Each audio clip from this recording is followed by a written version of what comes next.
Halo dan selamat datang kembali. Untuk Anda, pendengar kami yang selalu haus akan pengetahuan dan perspektif baru.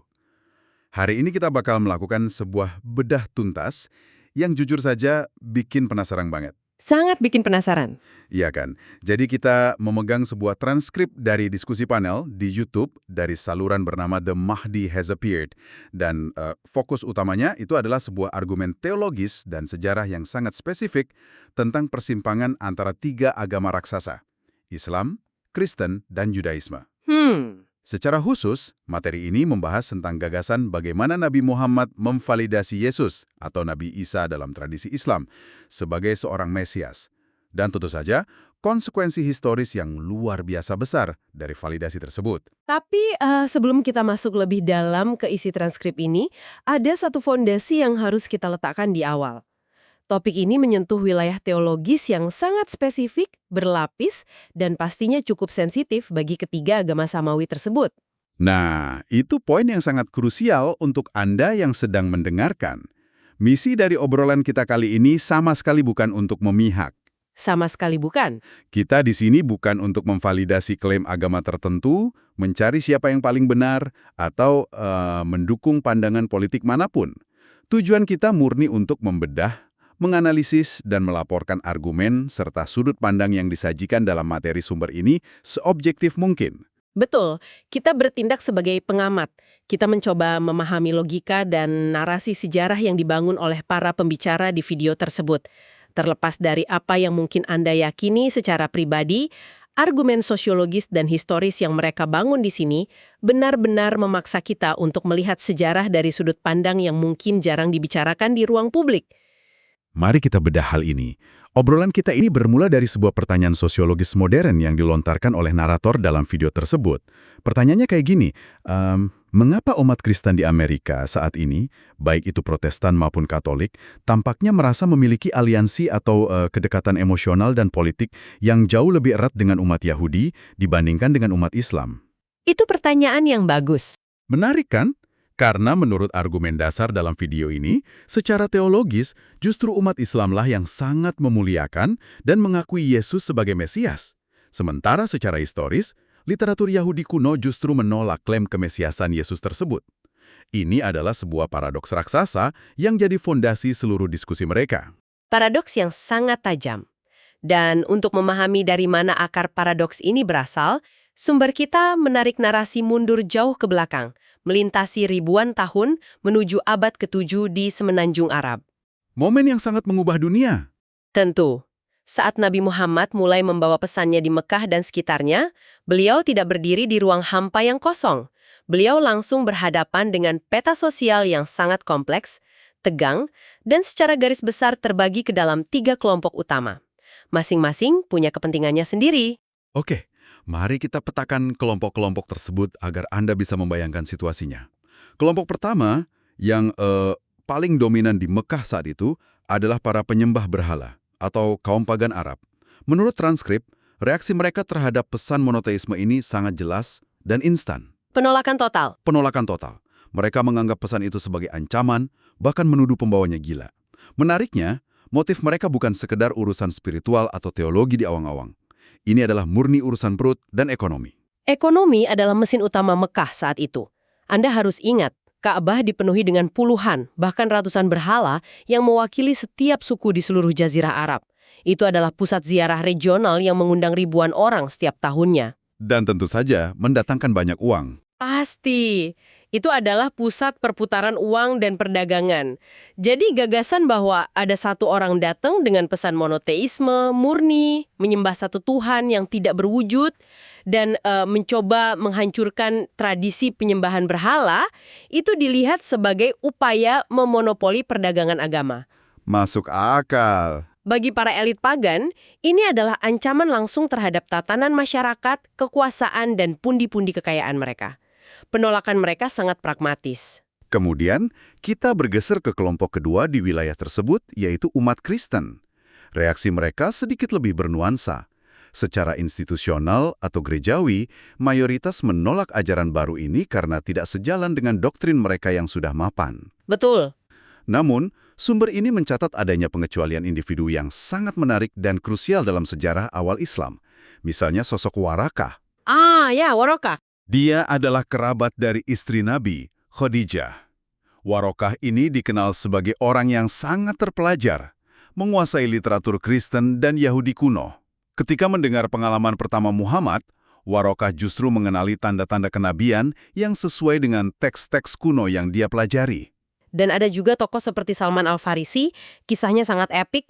Dia seorang pencari kebenaran yang berkelana menyeberangi berbagai negara karena dipandu oleh nubuat dari guru-guru Kristennya di masa lalu. Iya, kisah pelariannya luar biasa. Guru-gurunya berpesan bahwa akan ada seorang nabi terakhir yang muncul di tanah Arab. Dan Salman menghabiskan hidupnya untuk mencari sosok tersebut, sampai akhirnya dia menemukannya. Tapi harus diingat ya, tokoh-tokoh seperti Warokah dan Salman ini adalah kasus penerimaan secara individu. Bukan institusi gereja secara keseluruhan. Betul sekali, bukan mewakili gereja pada masa itu. Nah, disinilah kita masuk ke kelompok ketiga, yang menjadi fokus utama argumen dalam video ini, yaitu umat Yahudi yang bermukim di Madinah dan sekitarnya. Reaksi awal komunitas Yahudi terhadap Nabi Muhammad ternyata sangat berbeda dari asumsi banyak orang di era modern ini. Ini yang sering disalahpahami. Mereka tidak langsung mengangkat senjata atau menutup pintu rapat-rapat. Yang menarik di sini adalah, komunitas Yahudi di wilayah tersebut memiliki tradisi literasi dan diskusi teologis yang sangat kuat. Pada awalnya, mereka mengadakan perdebatan internal yang sangat serius mengenai Muhammad. Mereka benar-benar menimbang dan mengkaji fenomenanya. Alasannya ternyata berakar dari konsep dalam Yudaisme itu sendiri. Transkrip tersebut menjelaskan bahwa dalam tradisi Yahudi ada sebuah konsep yang disebut sebagai nabi untuk bangsa-bangsa non-Israel atau Gentile prophets. Ya, konsep yang sangat penting. Video tersebut memberikan contoh dari Alkitab Ibrani, seperti sosok Balaam, yang menurut tradisi diutus ke tempat-tempat di luar Israel seperti Siprus atau daratan Afrika. Ada juga kisah Ayub yang diakui sebagai orang saleh di luar garis keturunan langsung Israel. Jadi secara konseptual, umat Yahudi memiliki ruang di kepala mereka untuk menerima gagasan bahwa Tuhan yang menciptakan alam semesta bisa saja mengirimkan nabi khusus untuk bangsa lain. Pemikiran mereka saat itu kira-kira begini. Bangsa Arab, pagan ini sangat kacau. Mereka menyembah batu dan kayu. Mungkin saja Tuhan, penguasa alam semesta, sengaja mengirimkan pria bernama Muhammad ini sebagai nabi khusus untuk mendisiplinkan bangsa Arab. Sebagai semacam koreksi lokal. Tepat. Mereka menyadari bahwa hukum yang dibawa Muhammad berbeda dari Taurat. Lebih sederhana, atau mungkin dianggap tingkat rendah dalam kacamata hukum Ibrani mereka. Tapi mereka mempertimbangkan bahwa mungkin saja itu adalah desain Tuhan untuk membawa bangsa non-Yahudi mengenal monoteisme tanpa harus menjadikan mereka orang Yahudi. Ini adalah periode perdebatan intelektual yang sangat dinamis. Sayangnya, masa perdebatan intelektual yang terbuka ini menemui titik akhirnya. Transkrip tersebut menjelaskan peralihan narasi yang sangat drastis. Kaum Yahudi yang tadinya mempertimbangkan posisinya, akhirnya menolak keras Nabi Muhammad. Video ini merangkum penolakan tersebut ke dalam dua alasan utama. Alasan pertama menyangkut klaim universalitas. Betul. Seiring berjalannya waktu, pesan yang disampaikan Muhammad tidak lagi hanya berfokus pada bangsa Arab. Pesan itu diklaim berlaku universal untuk seluruh umat manusia. Dan bagi komunitas Yahudi saat itu, klaim universalitas ini melewati batas toleransi teologis mereka. Itu dianggap mengancam status inti mereka sebagai bangsa pilihan yang memiliki perjanjian eksklusif dengan Tuhan. Gagasan bahwa seluruh umat manusia ditarik ke dalam satu payung perjanjian baru melalui nabi dari Arab ini adalah sesuatu yang tidak dapat mereka terima secara institusional. Tetapi alasan pertama itu seolah tenggelam oleh alasan kedua, dan alasan kedua inilah yang memicu patahan sejarah terbesar. Alasan terbesarnya adalah Nabi Muhammad secara terbuka dan tegas memvalidasi, mengkonfirmasi, dan mengangkat Yesus Kristus atau Isa sebagai Mesias yang sah yang telah dikirim untuk umat Yahudi. Bayangkan guncangannya. Komunitas Yahudi pada masa itu telah membangun narasi historis dan teologis selama berabad-abad bahwa Yesus adalah nabi palsu, seorang penipu yang telah mereka pastikan untuk disalibkan demi menjaga kemurnian agama mereka. Literatur historis mereka sangat keras terhadap sosok Yesus. Sangat keras. Lalu, muncul seorang pria dari Makkah yang mengklaim membawa pesan langsung dari Tuhan yang sama. dan berkata, "Kalian keliru. Pria yang kalian tolak itu, Yesus, adalah benar-benar Mesias yang dikirim untuk kalian." Dan tidak berhenti di situ loh. Islam bahkan sangat memuliakan Ibu Yesus, Maria atau Siti Maryam. Begitu dihormatinya sosok Maria, sampai-sampai namanya diabadikan menjadi nama salah satu surah atau bab dalam Al-Quran. Bagi otoritas Yahudi saat itu, mengakui Muhammad berarti mereka harus mengakui bahwa mereka telah salah besar tentang Yesus selama ratusan tahun. Itu sama saja dengan meruntuhkan seluruh justifikasi teologis dan historis mereka. Transkrip ini menggunakan sebuah frasa yang sangat kuat. Untuk menggambarkan situasi ini, narator berargumen bahwa Nabi Muhammad pada dasarnya memikul salibnya sendiri. Maksud dari kiasan ini adalah beliau memilih untuk menderita demi mempertahankan kebenaran tentang sosok Yesus. Beliau menolak Ra untuk berkompromi secara politik demi kenyamanan. Kalau kita lihat peta politik saat itu, sang nabi sebenarnya memegang kartu tawar yang sangat menguntungkan. Sangat. Jika beliau hanya seorang politisi oportunis yang haus kekuasaan, beliau bisa saja membuat kesepakatan dengan suku-suku Yahudi yang dominan secara militer dan ekonomi di Madinah. Kesepakatannya mungkin sesederhana ini. Saya tidak akan menyinggung soal Yesus atau menyebutnya sebagai Mesias, dan sebagai gantinya, mari kita bersekutu. Tetapi beliau sama sekali tidak mau mencari muka. Beliau menolak mengorbankan pesannya demi aliansi politik yang menguntungkan. Beliau berdiri tegak di tengah masyarakat yang membenci narasi itu dan tetap mengatakan bahwa Yesus adalah Mesias yang sah. Akibat dari keteguhan ini sangat fatal secara duniawi. Beliau harus menghadapi peperangan berdarah, pengusiran, pengkhianatan, dan bahkan beberapa upaya pembunuhan dari faksi-faksi yang merasa eksistensi mereka terancam oleh narasi tersebut. Coba Anda bayangkan sejenak posisi tersebut. Pernahkah Anda membayangkan harus berdiri sendirian, mempertahankan sebuah kebenaran sejarah yang Anda yakini 100%, meskipun Anda tahu persis bahwa dengan mengucapkan kebenaran itu, Anda akan langsung dimusuhi, diserang, dan diasingkan oleh kelompok elit yang paling kuat di wilayah Anda. Itulah gambaran keteguhan luar biasa yang ingin ditonjolkan oleh narator dalam sumber kita ini. Tepat. Peristiwa penyaliban. Hal ini membawa diskusi kita ke persimpangan yang sangat rumit antara teks Alkitab dan Al-Quran. Masuk akal. Mari kita urai misteri penyaliban ini. Al-Quran turun dan menyatakan sebuah koreksi historis yang eksplisit, bahwa Yesus sebenarnya tidak disalib dan tidak dibunuh oleh para musuhnya. Melainkan, dia diangkat oleh Allah dan keadaan diserupakan bagi mereka yang melihat kejadian tersebut. Transkrip ini menyoroti bahwa ayat tersebut bukanlah sekedar cerita alternatif, melainkan sebuah teguran dan bantahan yang sangat keras. Ayat itu secara spesifik menargetkan kaum Yahudi saat itu yang dengan bangga mengklaim bahwa merekalah yang telah berhasil membunuh Mesias. Al-Quran memotong kebanggaan itu dengan mengatakan, "Tidak, kalian tidak membunuhnya." Disinilah hal ini menjadi sangat menarik. Para pembicara di video ini, yang kebetulan memiliki latar belakang Kristen Protestan dan Katolik, tidak langsung menutup telinga terhadap versi Al-Quran ini. Alih-alih marah, mereka justru membuka lembaran perjanjian baru dalam Alkitab untuk mencari petunjuk. Dan tumbuhan mereka sungguh memancing rasa penasaran. Sangat. Mereka berargumen bahwa konsep Yesus diangkat dan tidak dikenali secara fisik setelah peristiwa penyaliban sebenarnya memiliki jejak yang sangat tebal di dalam literatur Kristen itu sendiri. Mari kita bahas bukti-bukti tekstual dari Alkitab yang mereka ajukan, karena ini terasa kayak membaca novel misteri kuno. Mereka menyoroti serangkaian pertemuan pasca penyaliban di mana penampilan Yesus tampaknya berubah drastis, sehingga orang-orang terdekatnya sekalipun tidak mengenalinya. Contoh pertama, pertemuan di makam dengan Maria Magdalena. Maria adalah pengikut yang sangat dekat, tapi ketika dia melihat Yesus, dia mengira pria itu adalah seorang tukang. Tukang kebun.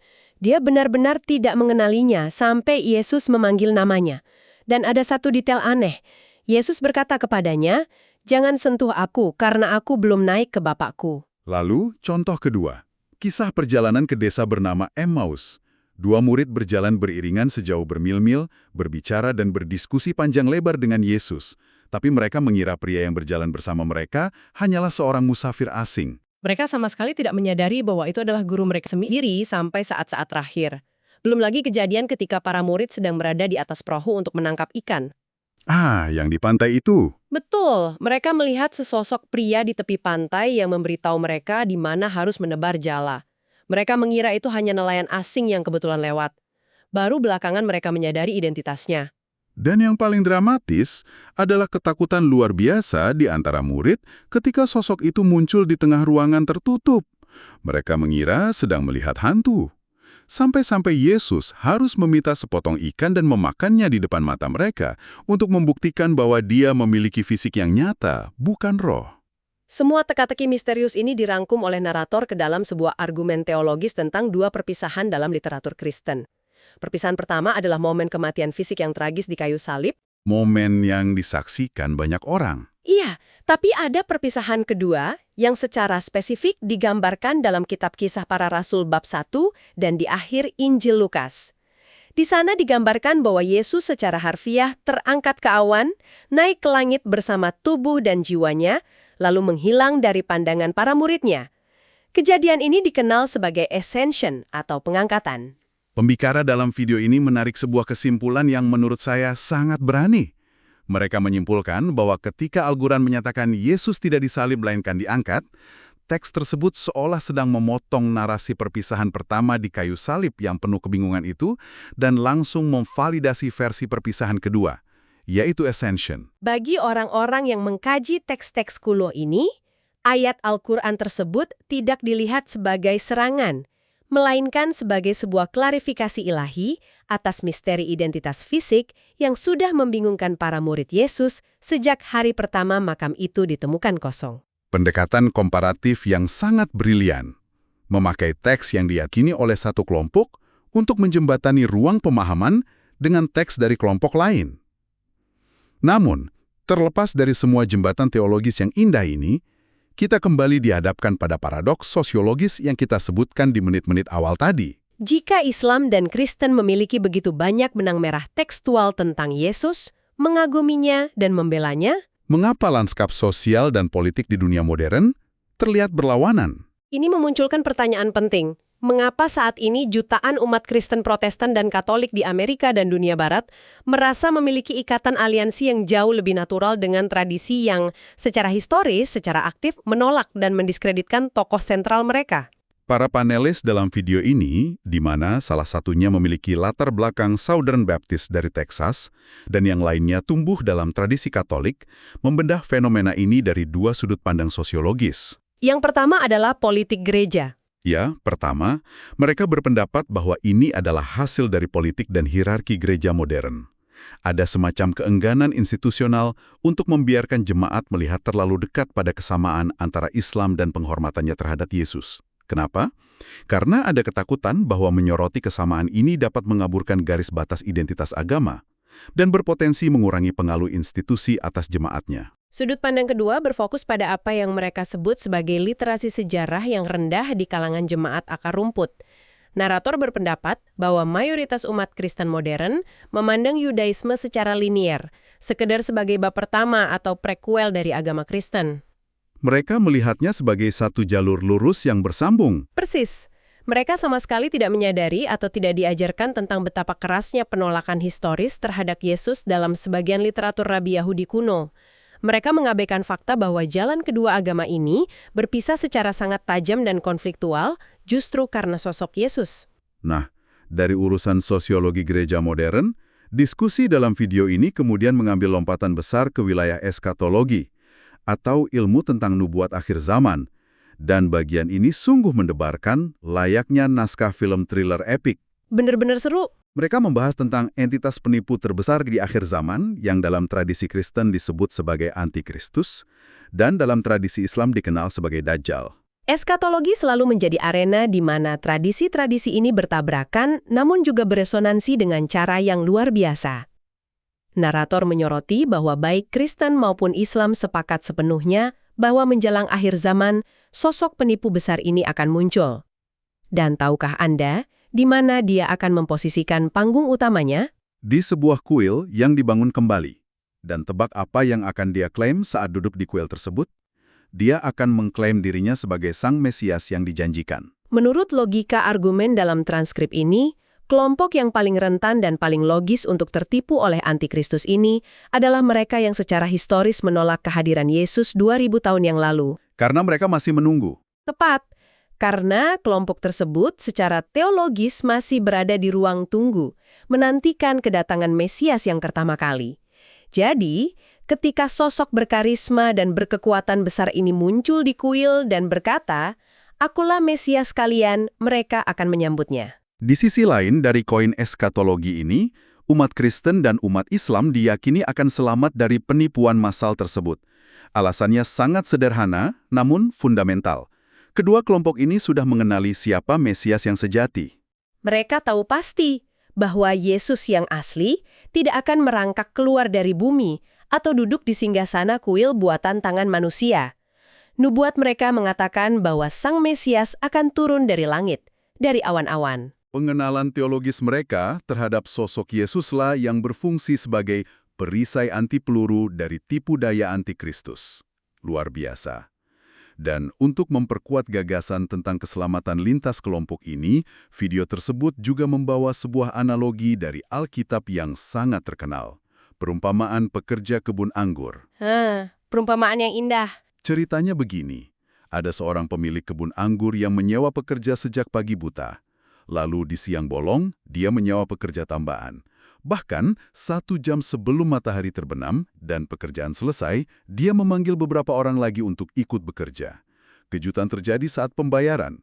Pemilik kebun itu membayar semua pekerja dengan upah yang persis sama besarnya, baik yang berkeringat seharian maupun yang hanya bekerja 1 jam. Akhirnya, keselamatan tidak didasarkan pada siapa yang antri lebih dulu, siapa yang mengklaim garis keturunan tertua, atau siapa yang memegang tiket VIP orisinil sebagai bangsa pilihan. Keselamatan itu tentang menerima kebenaran. Ya, jika pada akhirnya sebuah kelompok manusia mengenali dan menerima kebenaran, bahkan jika itu terjadi di saat-saat terakhir menjelang akhir zaman, Tuhan akan memberikan upah keselamatan yang setara. Di akhir zaman, hierarki etnis dan klaim eksklusivitas akan hancur lebur. Benar-benar sebuah sudut pandang filosofis yang meruntuhkan kesombongan spiritual. Tapi sebelum diskusi panel dalam video itu ditutup, mereka melakukan satu penafsiran teologis terakhir yang, jujur aja, bikin saya merinding.